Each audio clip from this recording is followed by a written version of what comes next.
세상에서 가장 더러운 손이 때로는 가장 고결한 기적을 만듭니다. 오늘 이야기는 그 거친 손끝에서 시작됩니다. 언덕길 위 육중한 트럭이 자갈을 으깨며 구르기 시작합니다. 그 끝엔 아무것도 모르는 아이가 서 있었죠. 안 돼. 낡은 작업화가 아스팔트를 박차고 나갑니다. 찰나의 순간 노숙자 봉구 씨는 아이를 품에 안고 화단 너머로 몸을 날렸습니다. 굉음과 함께 트럭이 상가를 들이받습니다. 지훈아. 달려온 아이 엄마는 피투성이가 된 봉구 씨를 고맙다며 안아주지 않았습니다. 오히려 그를 밀치며 비명을 질렀죠. 이 더러운 손 치워요. 당신이 우리 애 납치하려던 거 아니야? 아이를 구한 대가는 차가운 수갑과 멸시 어린 시선뿐이었습니다. 하지만 아무도 몰랐습니다. 그가 20년 전 대한민국 최고의 건물을 지어 올렸던 박 소장이었다는 사실을 말이죠. 전체 사연을 다 들으신 후 구독과 좋아요, 그리고 공감 내용을 댓글로 남겨주세요. 작은 관심과 배려가 누군가에게 큰 위로와 힘이 됩니다. 굳은 살의 시간, 멈춰버린 시계. 세상은 다 고쳤어도 한 번 망가진 인생은 수리가 안 된다고들 하지요. 하지만 제 생각은 조금 다릅니다. 이 세상에 정말로 못 고칠 것은 어쩌면 아무것도 없을지도 모릅니다. 사람들은 저를 서울역 근처나 신도시 공원을 떠도는 노숙자로 보지만 제 손에는 여전히 20년 전의 기억이 옹이처럼 박혀 있습니다. 거친 굳은 살과 손톱 밑에 밴 지워지지 않는 기름때. 이것은 제가 한때 수십 명의 인부를 호령하던 건설 현장의 박 소장이었다는 유일한 증거이지요. 새벽 5시 신도시의 고층 아파트들이 푸르스름한 새벽빛에 잠겨 있을 때 저는 하루를 시작합니다. 남들은 잠든 시간이지만 제 인생의 시계는 늘 이 시간에 맞춰져 있었거든요. 벤치 옆에 가지런히 놓아둔 낡은 배낭을 챙깁니다. 그 안에는 남들이 버린 고물상행 가전제품에서 빼낸 나사와 드라이버, 그리고 낡은 펜치 한 자루가 들어 있습니다. 저는 매일 아침 공원 구석에 버려진 누군가의 고장난 일상을 고칩니다. 다리가 덜덜거리는 식탁, 소리가 끊기는 라디오, 녹슨 자전거. 누군가에게는 쓰레기겠지만 제게는 그것들이 살려달라고 아우성치는 것처럼 들립니다. 아이고, 영감님. 또 그걸 만지고 계시네. 그거 고쳐서 어디다 쓰게요? 요즘 세상에 누가 그런 걸 쓴다고. 공원을 청소하는 미화원 아주머니가 쯧쯧 혀를 차며 지나가십니다. 저는 그저 허허 웃고 맙니다. 그냥 두기가 아까워서요. 아직은 더 쓸만한 녀석들인데 주인을 잘못 만나서 고생하는 게 안쓰럽지 않습니까? 사실은 제가 저 물건들과 닮았기 때문일 겁니다. 한때는 누군가의 집을 튼튼하게 지어 올리고 세상의 기초를 닦는 데 온 힘을 쏟았지만 이제는 세상 밖으로 밀려나 버린 폐기물 같은 존재. IMF라는 거대한 파도가 닥쳤을 때 저는 사람을 믿었고 보증을 섰습니다. 그 대가는 가혹했지요.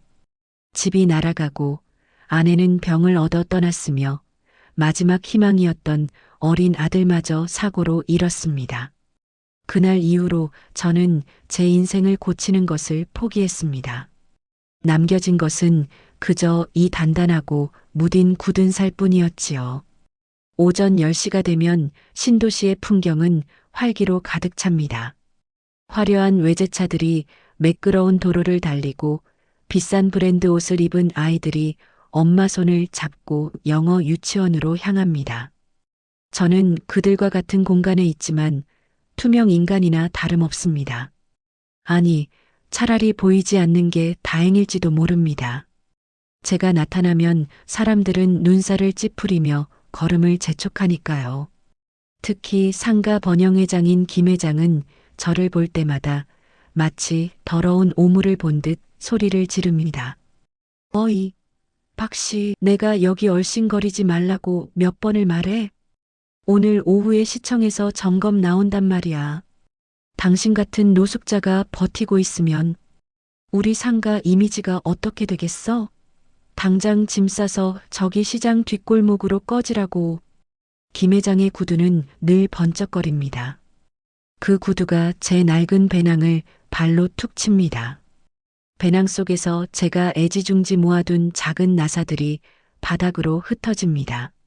저는 아무 말 없이 허리를 굽혀 하나하나 나사를 줍습니다. 미안합니다. 금방 치우겠습니다. 금방요. 비굴해 보여도 어쩔 수 없습니다. 제게는 싸울 힘도 화를 낼 자격도 남아있지 않으니까요. 저는 그저 이 세상의 모퉁이에서 조용히 먼지처럼 머물다 가고 싶을 뿐입니다.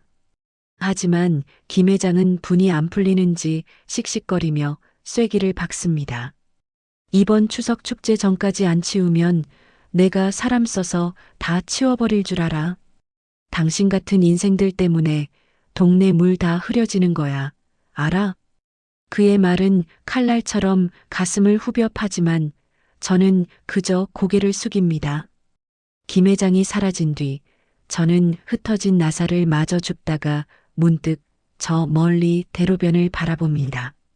노란색 유치원 버스가 서 있고 그 앞에는 인형처럼 예쁜 아이가 내릴 준비를 하고 있습니다. 그 아이를 보고 있으면 가슴 한구석이 아려옵니다.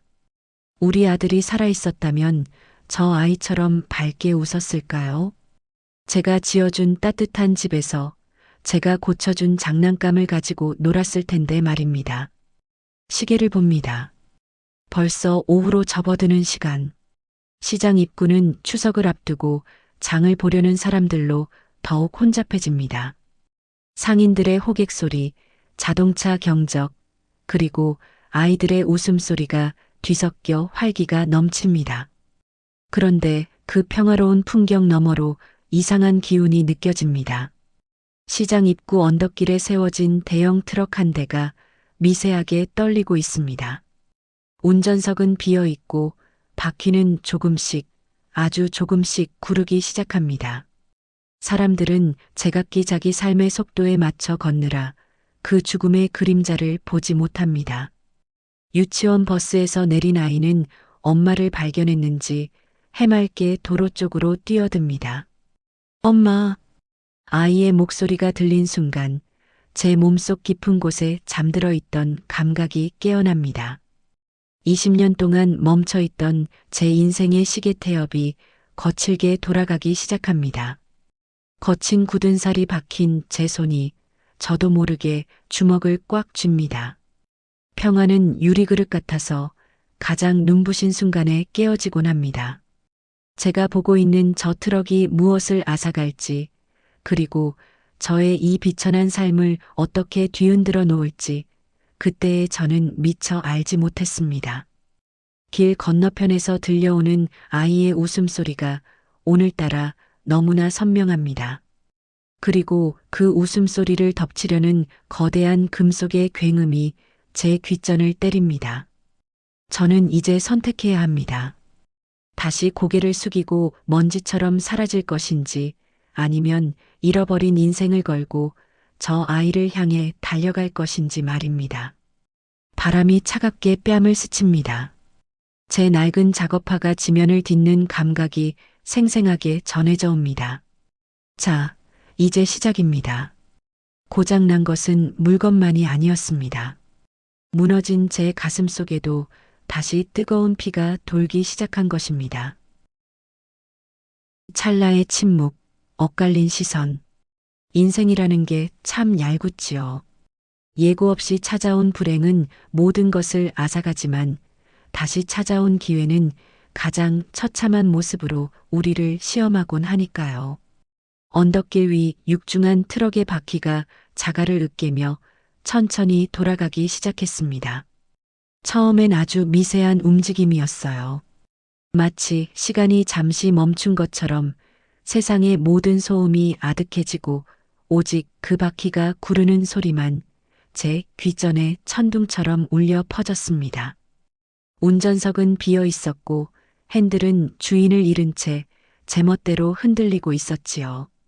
그 아래쪽 시장 입구에는 아무것도 모르는 아이가 노란 가방을 흔들며 엄마를 향해 달려가고 있었습니다. 지훈아, 천천히 와, 차 조심하고. 아이 엄마의 목소리가 들렸습니다. 하지만 그 목소리는 다가올 재앙을 막기엔 너무나 평온했지요. 저는 본능적으로 깨달았습니다. 저 트럭이 가속을 붙이는 건 시간 문제라는 것을요. 20년 전 제가 현장에서 수많은 사고를 목격하며 가졌던 그 서늘한 직감이 온몸의 세포를 깨웠습니다.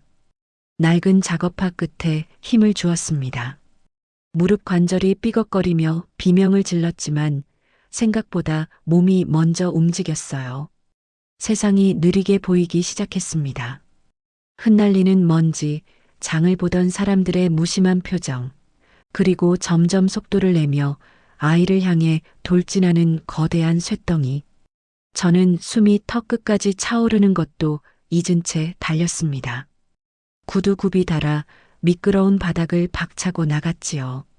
제발, 제발 이번만은. 머릿속에는 오직 그 생각뿐이었습니다. 20년 전 지켜주지 못했던 제 아들의 얼굴이 지훈이의 얼굴 위로 겹쳐 보였습니다. 트럭의 그릴이 아이의 등을 덮치기 직전 저는 몸을 날렸습니다. 거친 아스팔트 바닥에 무릎이 갈리고 팔꿈치가 터지는 감각이 전해졌지만 멈출 수 없었습니다. 아이의 작은 몸을 제 품으로 끌어당겼습니다. 그리고 온 힘을 다해 화단 너머로 굴렀지요. 쾅! 귀를 찢는 듯한 금속음이 뒤따랐습니다. 트럭은 아이가 서 있던 자리를 지나 상가 기둥을 들이받고서야 멈춰 섰습니다. 매캐한 타이어 타는 냄새와 냉각수 쏟아지는 소리가 사방을 메웠습니다. 제 품속에 안긴 아이는 겁에 질려 울음조차 터뜨리지 못하고 부르르 떨고 있었습니다. 아이의 심장 박동이 제 가슴에 그대로 전해졌지요. 살아있구나, 다행이다. 그 안도감이 밀려오는 순간 비로소 제 몸의 통증이 느껴지기 시작했습니다. 지훈아, 지훈아. 아이 엄마 수진 씨가 비명을 지르며 달려왔습니다. 그녀는 제 품에서 아이를 거의 뺐다시피 낚아챘습니다. 그녀의 눈에는 고마움보다 공포가 먼저 서려 있었습니다. 시커먼 기름때가 묻은 옷을 입고 덥수룩한 수염에 피까지 흘리는 노인이 제 아들을 꽉 껴안고 있는 모습이 얼마나 기괴해 보였을까요? 수진 씨는 저를 밀치며 아이의 온몸을 훑쳤습니다. 괜찮니? 지훈아, 어디 다친 데 없어? 아저씨가 너 어떻게 했어? 저는 바닥에 엎드린 채 거친 숨을 몰아쉬었습니다. 괜찮다고 아이는 무사하다고 말하고 싶었지만 목소리가 나오지 않았습니다. 그때 인파를 해치고 김 회장이 나타났습니다. 그는 사고가 난 트럭을 보더니 얼굴이 하얗게 질렸습니다.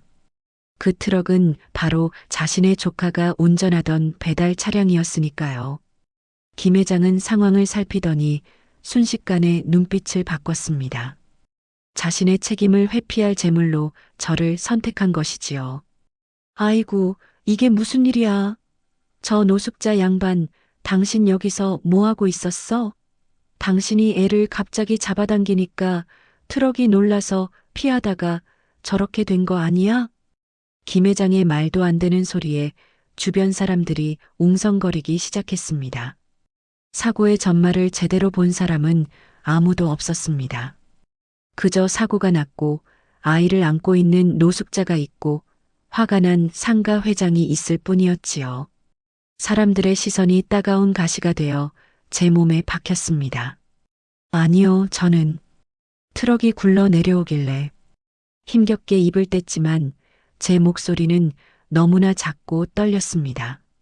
수진 씨는 의심 가득한 눈초리로 저를 바라보며 뒷걸음질 쳤습니다. 그녀의 눈에는 제가 아이를 구한 영웅이 아니라 혼란을 틈타 아이를 해치려 했던 불온한 존재로 비치고 있었던 겁니다. 경찰 불러요. 이 사람 아까부터 공원 근처에서 서성이면서 애들 지켜보던 사람이에요. 내가 다 봤어. 김 회장의 거짓말에 힘이 실렸습니다. 사람들은 이제 저를 향해 손가락질을 하며 수군거렸습니다. 세상이 흉하다더니 정말이네. 노숙자가 애를 유괴하려다 사고가 난 모양이야. 무거운 침묵보다 더 무서운 오해의 소음들이 저를 짓눌렀습니다. 저는 고개를 숙였습니다. 부러진 팔보다 바닥에 찢겨진 자존심이 더 아팠습니다. 제가 지킨 것은 아이의 생명이었는데 세상이 제게 돌려준 것은 파렴치한 범죄자라는 낙인이었습니다. 멀리서 경찰차의 사이렌 소리가 들려왔습니다. 파란색과 빨간색 불빛이 어두워지는 거리를 어지럽게 비추었습니다. 아저씨, 잠깐 같이 가주셔야겠습니다. 경찰관이 제 팔을 거칠게 잡아 일으켰습니다. 부러진 팔에 통증이 몰려왔지만 소리조차 지르지 못했습니다. 저 멀리서 수진 씨가 아이를 꼭 안고 저를 쳐다보는 모습이 보였습니다. 그 눈빛 속에는 여전히 지울 수 없는 경멸과 두려움이 섞여 있었지요. 친절을 베풀고도 죄인이 되어야 하는 삶. 이것이 제가 마주한 현실이었습니다. 억울함이 목끝까지 차올랐지만 저는 그저 비에 젖은 종이 박스처럼 힘없이 끌려갔습니다. 세상이라는 법정에서 저 같은 사람의 진실은 얼마나 가벼운 것일까요? 경찰차 뒷좌석에 앉아 창밖을 보니 제가 고쳐놓았던 낡은 라디오가 길가에 덩그러니 버려져 있었습니다.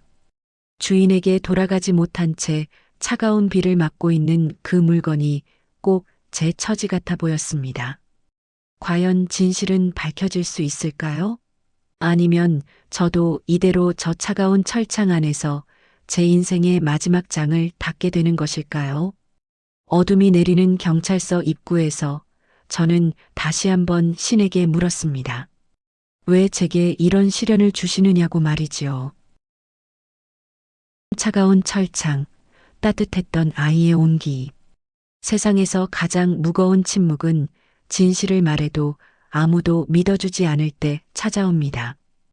억울함이 파도처럼 밀려와 가슴을 짓눌러도 그저 입을 다물 수밖에 없는 순간이 있지요.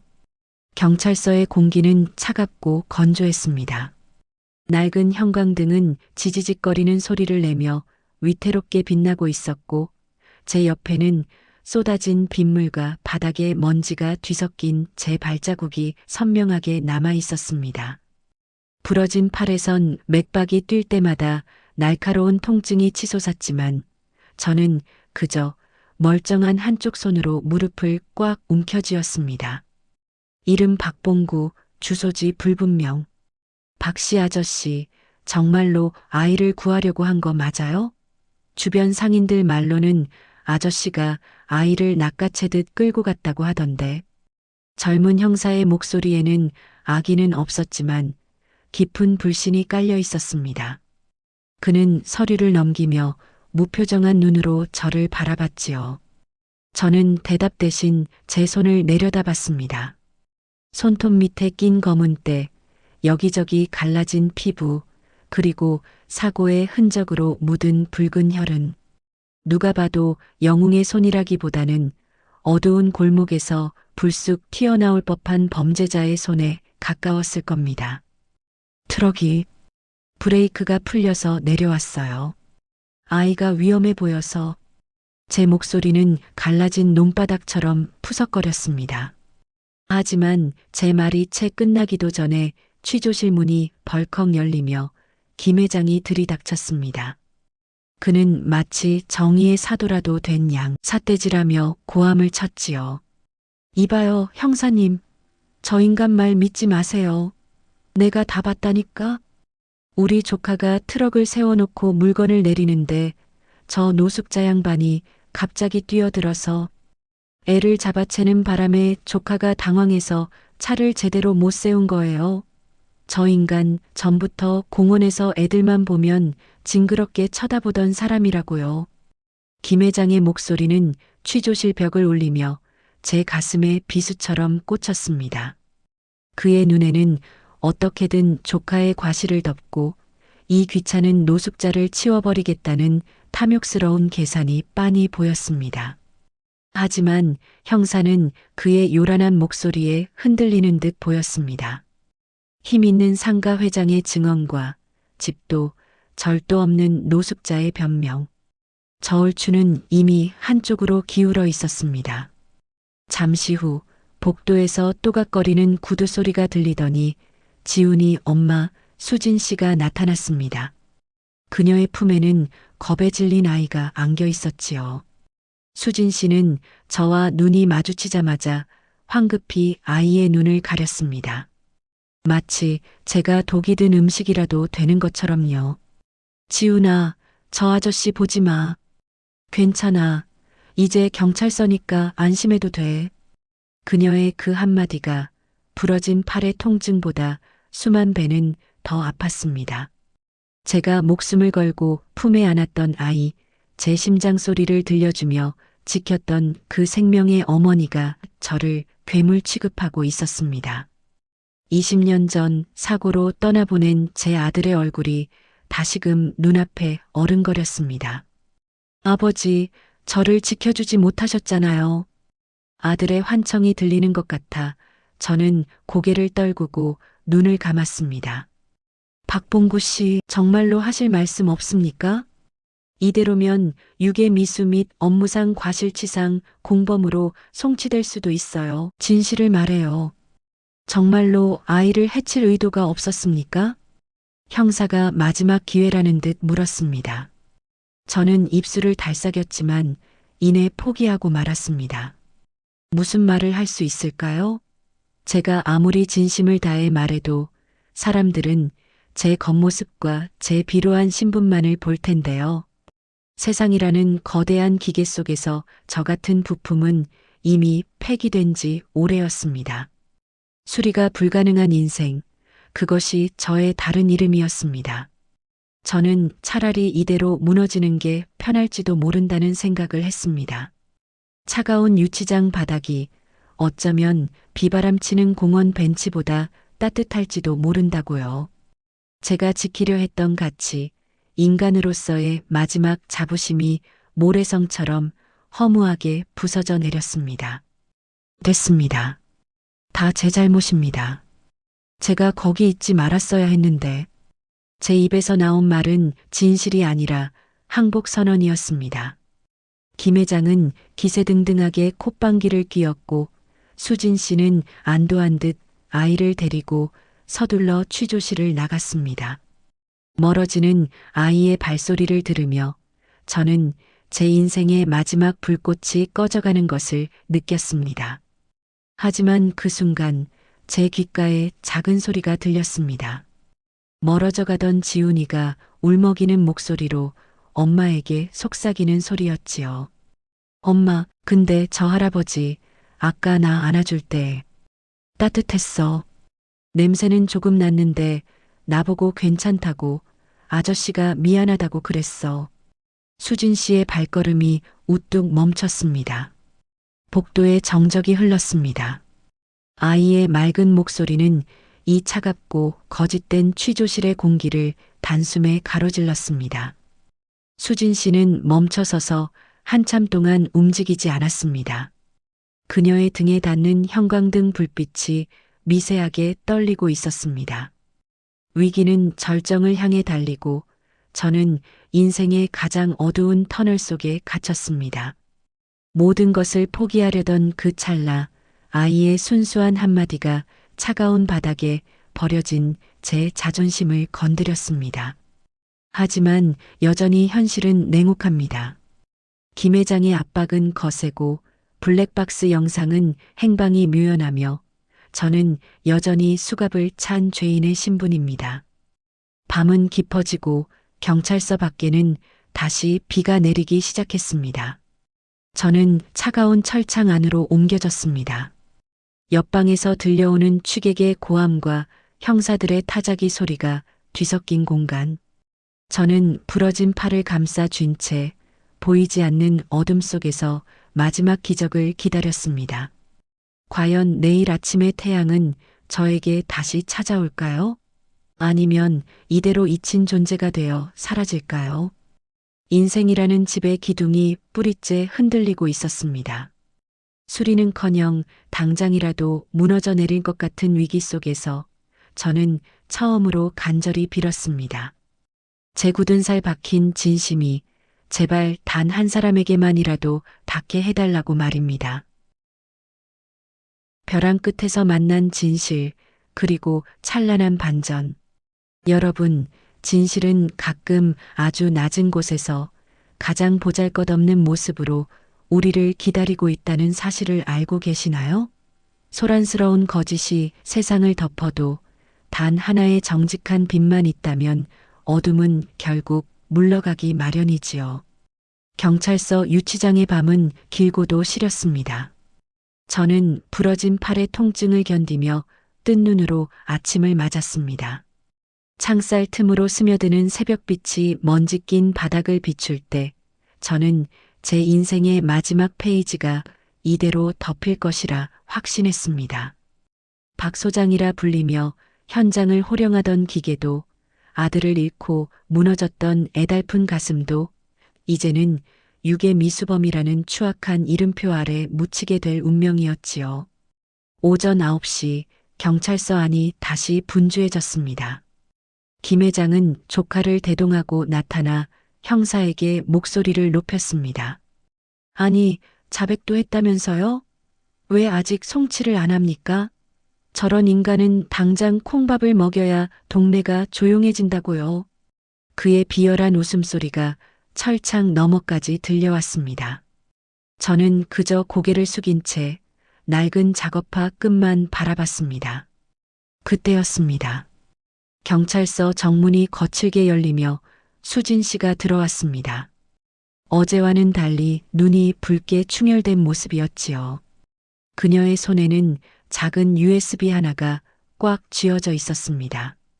그녀는 김 회장을 차갑게 쏘아본 뒤 곧장 형사에게 다가갔습니다.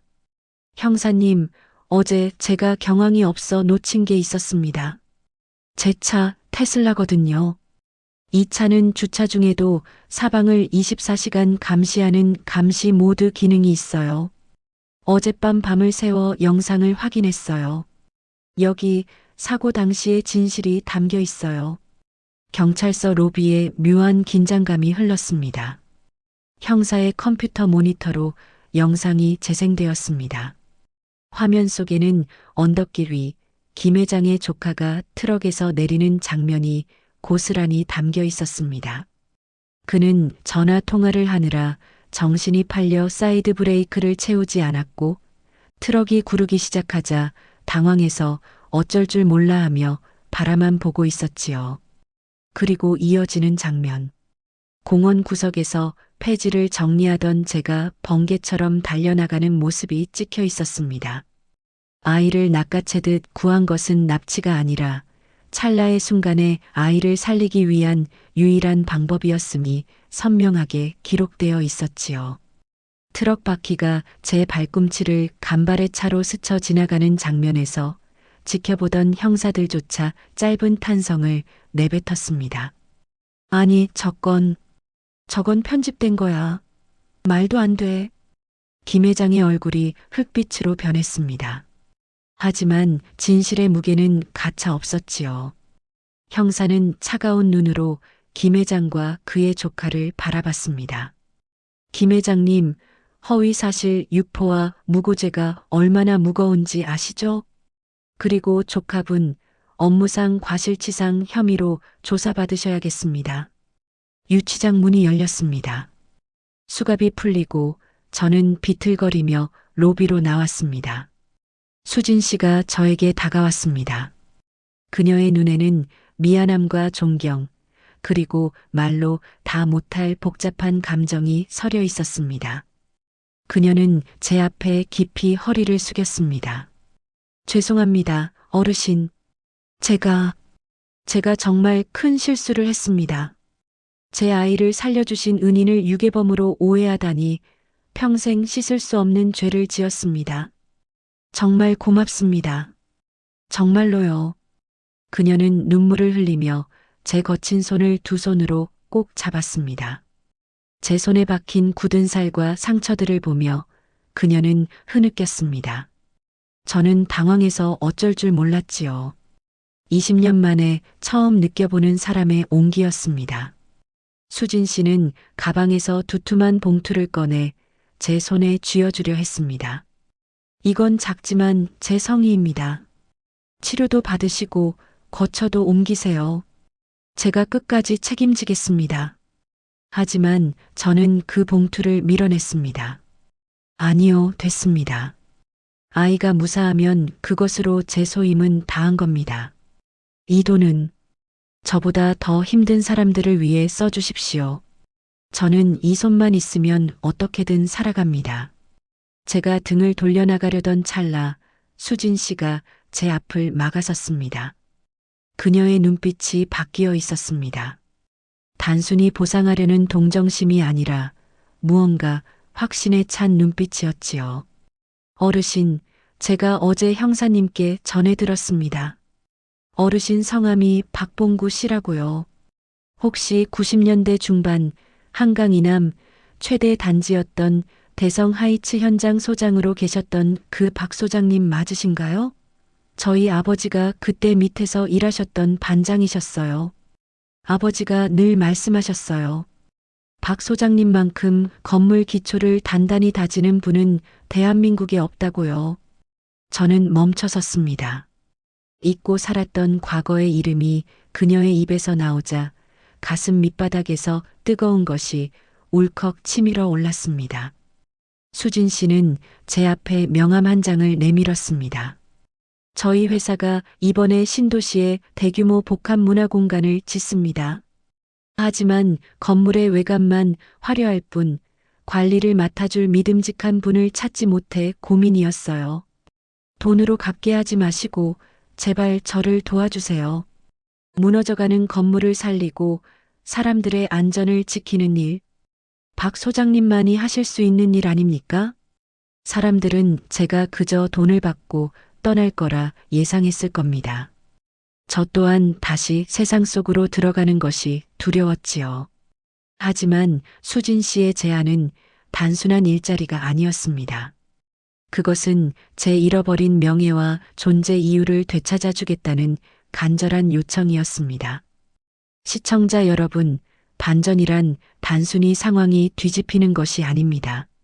한 인간이 스스로 포기했던 자신의 가치를 타인의 진심을 통해 다시 발견하는 것, 그것이야말로 가장 찬란한 반전이지요.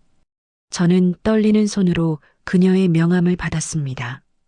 그리고 경찰서 구석에 놓인 누군가 발로 차서 찌그러진 쓰레기통을 조용히 바로 세웠습니다. 그것이 제 새로운 시작을 알리는 첫 번째 술이었습니다. 이제 저는 더 이상 도망치지 않기로 했습니다. 제 손에 박힌 굳은 살이 부끄러운 낙인이 아니라 누군가의 생명을 구하고 세상을 지탱해온 훈장이었음을 비로소 깨달았기 때문입니다. 다시 흐르는 시간, 인생이라는 이름의 집. 인생이라는 집은 참 묘합니다. 비바람에 지붕이 새고 벽에 금이 가도 정성껏 닦고 조이면 다시 온기가 도는 법이지요. 무너진 줄만 알았던 제 삶의 기둥도 그렇게 다시 세워졌습니다. 추석 아침 창밖으로 비치는 햇살이 여느 때보다 눈부시게 쏟아집니다. 저는 거울 앞에 서서 빳빳하게 풀기 가신 감색 작업복 상의를 입습니다. 왼쪽 가슴에는 시설관리 소장 박봉구라는 이름표가 정갈하게 박혀 있습니다. 20년 동안 덥수룩하게 자랐던 수염을 깨끗이 밀어내니 거울 속에는 낯설지만 단단한 눈빛을 가진 한 남자가 서 있었습니다. 수진 씨가 마련해준 작은 사택은 아담하지만 따뜻합니다. 방 한구석에는 제가 고쳐놓은 낡은 라디오가 놓여 있지요. 이제는 지직거리는 잡음 없이 맑은 노래가 흘러나옵니다. 저는 낡은 작업화 대신 새로 선물 받은 튼튼한 안전화 끈을 꽉 조여맸습니다. 발끝에서부터 전해지는 묵직한 감각이 마치 이제 다시 시작해도 좋다고 다독여주는 것 같았습니다. 일터로 향하는 길, 저는 예전에 그 공원을 지납니다. 상가 번영회장 김 씨의 가게 앞은 한산했습니다. 조카의 사고와 무고죄 혐의로 벌금을 물게 된 그는 가게 문을 닫내 만회하며 매일 한숨을 쉰다고 들었지요. 마침 가게 앞에서 찌그러진 라디오 안테나를 붙잡고 씩씩거리는 그와 눈이 마주쳤습니다. 그는 저를 보더니 움찔하며 고개를 숙였습니다. 저는 말없이 그에게 다가가 손을 내밀었습니다. 그가 놀라 뒷걸음질 쳤지만 저는 그저 그의 손에 들린 라디오를 건네받았습니다. 주머니에서 펜치를 꺼내 휘어진 안테나를 곧게 펴고 느슨해진 나사를 조였습니다. 잠시 후 끊겼던 야구 중계 소리가 우렁차게 터져 나왔습니다. 소리가 안 나오면 언제든 들고 오쇼. 사람 사는 세상에 고쳐 쓰지 못할 건 없으니까요. 미워하는 마음도 망가진 라디오도 말입니다. 제 말에 김 씨는 아무 말도 못하고 멍하니 저를 바라봤습니다. 그에게 복수하는 것보다 제가 가진 기술로 그의 고장난 일상을 고쳐주는 것이 진정한 승리라는 것을 저는 알고 있었습니다. 원망을 내려놓으니 비로소 제 마음의 굳은 살도 부드러워지는 기분이 들었지요. 복합문화공간 루미너스에 도착하자 멀리서 할아버지 하고 부르는 맑은 목소리가 들립니다. 지훈이가 엄마 손을 잡고 달려와 제 품에 안깁니다. 아이에게서는 달콤한 사탕 냄새와 비누 향기가 났습니다. 수진 씨는 직접 빚은 송편이라며 정성스럽게 포장한 도시락을 건넸습니다. 소장님 덕분에 우리 지훈이가 이렇게 웃을 수 있어요. 정말 감사합니다. 오늘 점심은 꼭 이거 드세요. 수진 씨의 환한 미소를 보며 저는 비로소 깨달았습니다. 제가 구한 것은 아이의 생명만이 아니었다는 것을요. 아이를 구함으로써 저는 제 과거의 슬픔으로부터 저 자신을 구했고 다시 누군가에게 필요한 존재가 되었다는 사실을 말입니다. 오후가 되어 건물의 옥상에 올라갔습니다. 신도시의 전경이 한눈에 내려다 보입니다. 화려한 고층 빌딩과 저 멀리 낡은 시장 골목이 어우러진 풍경. 세상은 여전히 불공평하고 시끄럽지만 그 속에는 저마다의 사연을 안고 살아가는 소중한 인생들이 있습니다. 저는 주머니에서 아들의 낡은 사진을 꺼냈습니다. 이제는 슬픔이 아니라 미소로 아들을 부를 수 있습니다. 아들아, 아버지가 이제야 다시 집을 짓기 시작했다. 아주 튼튼하고 따뜻한 집을 말이야. 바람에 실려 아들의 목소리가 들리는 듯 했습니다. 여러분, 혹시 지금 삶의 어느 모퉁이에서 고장난 시계처럼 멈춰 서 계시지는 않나요? 세상이 여러분을 쓸모없다고 밀어내더라도 부디 스스로를 포기하지 마십시오. 여러분의 손에 박힌 그 고단한 굳은 살은 지금까지 잘 버텨왔다는 훈장이자 다시 시작할 수 있다는 힘의 증거입니다. 인생이라는 이름의 집은 언제든 다시 수리할 수 있습니다. 조금 늦었더라도 조금 낡았더라도 괜찮습니다. 진심이라는 공구와 용기라는 재료만 있다면 우리 인생의 가장 아름다운 방은 바로 오늘부터 지어질 테니까요. 해질녘 노을이 건물 외벽을 황금빛으로 물들입니다. 저는 다시 연장을 챙겨 들고 복도로 향합니다. 누군가의 불편함을 고치고 누군가의 안전을 살피는 일. 이것이 바로 제가 살아가는 이유이자 마지막 정거장에서 발견한 제 인생의 빛입니다. 자, 여러분의 인생 시계는 지금 몇 시를 가리키고 있나요? 너무 늦었다고 생각하지 마십시오. 빛은 언제나 가장 어두운 곳에서부터 시작되는 법이니까요. 사연에 공감을 하셨다면 구독과 좋아요, 그리고 공감 내용을 댓글로 남겨주세요. 작은 관심과 배려가 누군가에게 큰 위로와 힘이 됩니다.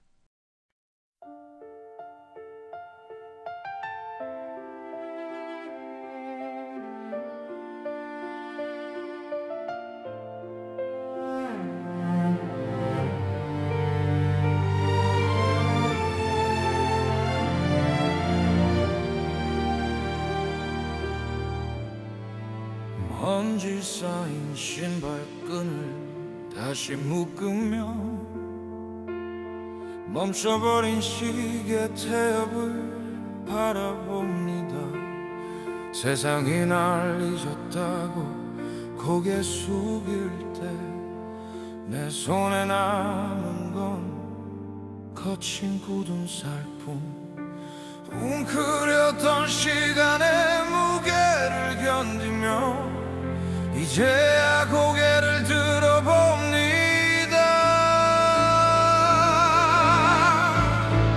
마지막 정거장 여기서 멈춘 줄 알았는데 당신이 내민 온기가 내 심장을 뛰게 하네. 고장난 인생도 다시 고쳐 쓸 수 있다고 말라버린 눈물 위로 희망이 피어납니다.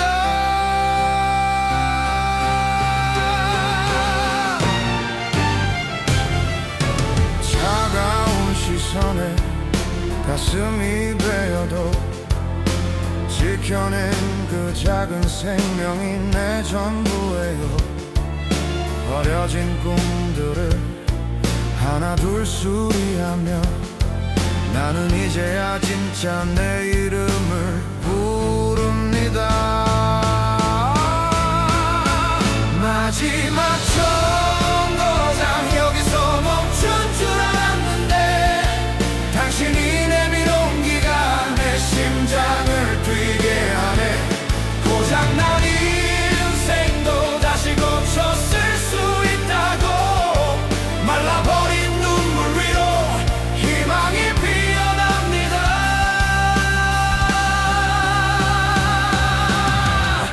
어둠은 빛을 이길 수 없기에 나의 계절은 다시 푸르게 물들어가네.